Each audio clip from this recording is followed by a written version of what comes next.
राजनीतिक पार्टियों पे पत्थर क्यों नहीं चलते? क्यों नहीं चलते? मंदिर मस्जिद पे लड़ाई करवानी होती है तो हमें सबको बटोरा जाता है, OBC, SC, ST, general caste सबको बटोर के, और ये कहा जाता है कि तुम हिंदू हो, जागो, तुम्हारे खतरे में है।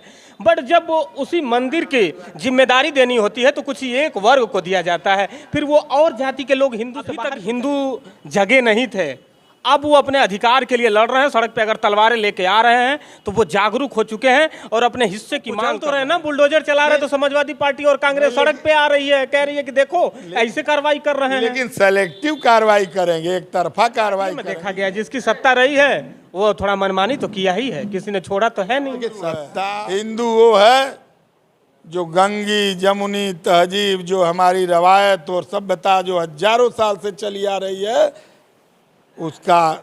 नमस्कार, आप देख रहे हैं इंडिया टॉप न्यूज और हम इस समय मौजूद हैं मऊ में।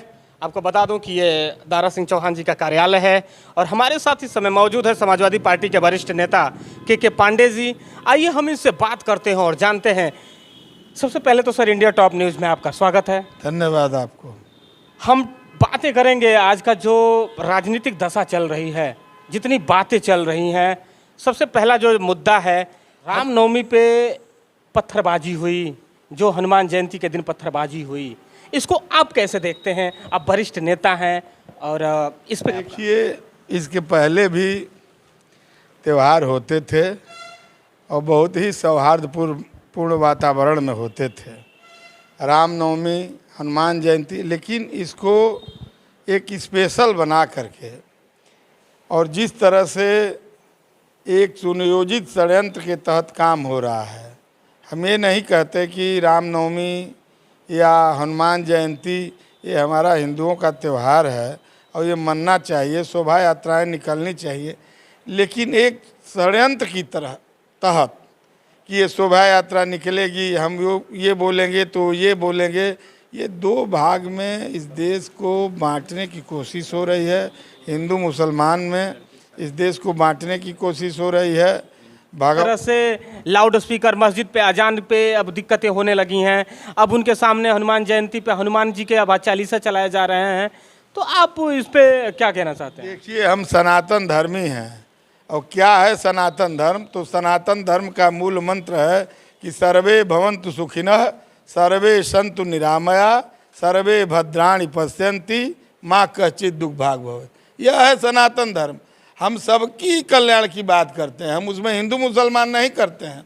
सबके हम सुखी होने की बात करते हैं, सबके निरोग होने की बात करते हैं, सब अच्छे दिखाई दें, खुश दिखाई दें, हम इसकी बात करते हैं। हमारा धर्म है और सनातन धर्म तो कहीं बंटवारा करता नहीं है और ये आदिकाल से चला आ रहा है। हम सनातनी हैं, हम अपना त्यौहार मनाएंगे, वो अपना त्यौहार मनाएंगे, लेकिन हिंदुस्तान की जो गंगा जमुनी जो तहजीब है, जो संस्कृति है, जो हमारी रवायत है, जो सभ्यता है, जो हजारों वर्षों से चली आ रही है, ये देश चल रहा है, तो उसमें यदि एक षड्यंत्र के तहत काम होगा तो ये तो अच्छी चीज़ नहीं है। कुछ लोगों का कहना है कि अभी तक हिंदू जगे नहीं थे, अब वो अपने अधिकार के लिए लड़ रहे हैं। सड़क पे अगर तलवारें लेके आ रहे हैं तो वो जागरूक हो चुके हैं और अपने हिस्से की मांग कर रहे हैं। उनको आप कैसे देखते हैं? देखिए, हिंदू जो लोग कह रहे हैं कि हिंदू जगे नहीं थे, मैं पूछना चाहता हूं कि इस देश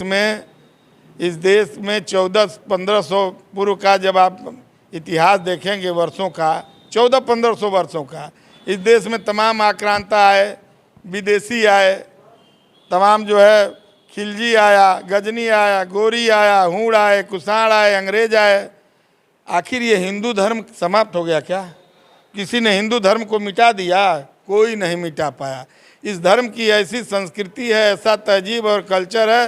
तमाम धर्म इस दुनिया में आए और गए, भारत में तमाम धर्म आए और गए, लेकिन सनातन धर्म कल भी था, आज भी है और परसों भी रहेगा और बरसों बाद भी आप देखेंगे तो हम रहें न रहें, ये धर्म रहेगा, क्योंकि इसका ऐसा कल्चर है। कहाँ हिंदू धर्म समाप्त हो गया? कहाँ हिंदू कमज़ोर था? ये जो हिंदू जगाने की बात कर रहे हैं, इसके पीछे इनकी कोशिश ये है कि ये इस तरह से बंटवारा करके ये सत्ता में बने रहना चाहते हैं। ये सत्ता की सीढ़ी बना चुके हैं। हिंदू जागो, वो कहेंगे मुस्लिम जागो। अरे इससे क्या होने वाला है बताइए। इस देश में बेरोजगारी है, लगातार हमारी जीडीपी घट रही है, लगातार हमारे बैंक घाटे में जा रहे हैं। आप जो है आरबीआई की रिपोर्ट पढ़िए, क्या रिपोर्ट है उसकी। इस देश को कहाँ ले जाना चाहते हैं। तमाम हमारे सरकारी उद्यम जो हमारे पुरखों ने बनाया था, जिसका इंदिरा गांधी ने प्रिवी पर्स तोड़ा, बैंकों का राष्ट्रीयकरण किया, तमाम जो है मिल कारखाने लगे, वो सब बेचे तो जा रहे हैं। आखिर हमारे देश में बहुत ज़्यादा हमारा आर्थिक विकास। एक आरोप देखिए, समाजवादी पार्टी के अब नेता हैं, आरोप तो आप लोग चुनाव में भी लगाते रहे, अब बहुत सारी की गई, फिर भी वो सरकार तो बना रहे हैं ना, हर राज्य में चुनाव वो जीत रहे हैं। तो वो तो कह रहे हैं कि तकलीफ बस समाजवादी पार्टी को है और विपक्ष को है, जनता को तकलीफ नहीं है। अगर जनता को सच में तकलीफ होती तो सड़क पे आती। जनता भोली भाली जनता, आप कभी मदारी देखे होंगे जो सड़कों पर दिखाते हैं, तो जनता से जब वो बोलने लगते हैं तो जनता ये नहीं समझ पाती है, न ये सांप लड़ाएंगे न नेवला लड़ाएंगे, लेकिन जनता उसी आकर्षण में रहती है। कभी कभी जनता असत्य को, सपने को सच मान जाती है कि यही सत्य है, तो अभी उस भ्रम जाल में उलझी हुई है। जनता को अभी हकीकत दिखाई जब देगी तो शायद जनता को उसके भूल का एहसास होगा कि हम कहाँ खड़े हैं, हमने क्या कर दिया। अभी कोई मसीहा बन करके अंदर से कुछ कर रहा है, लेकिन अभी जनता को ऐसा लग रहा है कि जैसे यही हमारे मसीहा हैं। फ्री में जो तमाम तरह की योजनाएं चली हैं, जो जनता पा रही है, यही कोई जीवन का मूल नहीं है, कोई आधार नहीं है विकास का। जनता को भी सोचना चाहिए कि आखिर अनाज फ्री में मिल रहा है, लेकिन 1100 का सिलेंडर जनता खरीद नहीं रहे क्या, लेकिन दिखाई नहीं दे रहा है। 200 का कड़वा तेल ऊपर का खरीद रहे कि नहीं, उससे ज़्यादा दाम हो गया, जनता को दिखाई नहीं दे रहा है। तमाम तरह की सब्जी महंगी हो गई, हर चीज़ महंगा हो गया, डाई महंगा हो गया। ये आप छोड़िए, ये जो मोबाइल है इसके जो है रिचार्ज देख लीजिए आप किस तरह से महंगे होते जा रहे हैं। जनता को जो मीठा जो दर्द दिया जा रहा है, जनता अभी समझ नहीं पा रही है। जनता का निरंतर एक न एक दिन निरंतर जनता का ही नुकसान हो रहा है। जनता को ही भोगना है, चाहे छुरी गिरे तरबूजा पर, चाहे तरबूजा गिरे छुरी पर, कटेगी तरबूजा ही। ये जनता नहीं समझ पा रही है। तो हमारी ड्यूटी है, ये हमारा कर्तव्य है कि हम जनता को समझाएं। एक राज्य की जनता नहीं समझ पा रही है, 2 राज्य की जनता नहीं समझ पा रही है, पिछला 4 राज्य में सरकार बना लिया, क्या चारों राज्य की जनता या पूरे देश की जनता नहीं समझ पा रही है? जनता को ये नहीं करें कि जनता नहीं समझे।